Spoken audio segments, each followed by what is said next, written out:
course, the idea of Draco Malfoy being a werewolf is completely far-fetched, but let me get into it and show you that it's actually really common. In the text right here, it says that Voldemort... Oh, okay. So it says Lucius Malfoy has failed to retrieve the prophecy, and then Voldemort allows Fenrir Greyback to bite his son Draco. This is explaining because Draco was having... So, it explains that Draco is not at all a Death Eater. So Draco showed Born a mark on his... Well, he showed a thing on his arm. But they never actually tell you what that is at all. We know that it's not the death mark because Draco's not a Death Eater because no one treats him like one or anything. And Harry immediately assumes things. And so Hermione thinks that he's not a Death Eater. So Harry should probably listen to her for once. And Draco doesn't have a dark mark at all, which is a good point because he doesn't have one.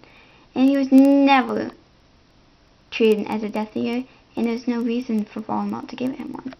He is a Draco, and he is a werewolf, and one reason of this is because in his 6th birth, Draco is sickly and stressed out. This supposedly is because of his quest, but J.K. Rowling doesn't clearly mark that. Fenrir, oh, I love you spell his name,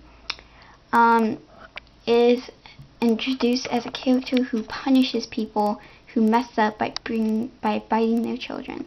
Remus Lupin is an example of that. So, Lucius's demonstrated punishments do not seem severe enough for the transgressions at the end of the 5th book. By standards, we are supposed to expect Voldemort from this point in this series. And also, it says that Voldemort says that maybe you should babysit the cubs to Draco when the Death Eaters find out Remus and Tonks are having a baby. This is a throwaway that if he's not a werewolf. First, the real nail in the coffin is that we're showing the mark on his arm. Draco says that Fenrir Greyback is a close personal friend, and he'd make him so frightened. Finally, J.K. said in an interview that one scene in the 3rd movie that there was a moment that foreshadowed something she knew was coming to give her chills. In that movie, Draco impersonates a werewolf and does a werewolf howl. This also works for the arc of the flipping of the Malfoy family, who take care of themselves instead of following Voldemort. It makes more sense for them to throw out in the wayside of servitude of one of them has been turned into a half-blood, making them ideological and incompatible with Voldemort's true blood would mean.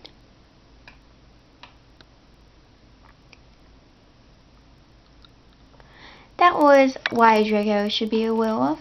He is not at 100% a Death Eater, so get that out of your head. And also says that Lucius failed to receive the prophecy, so Voldemort allows Greyback to bite his son, Draco. So that is the point why Draco Malfoy is a werewolf, and why you need to play this. Give it a thumbs up if you think this is true, and like and subscribe for more. Thank you.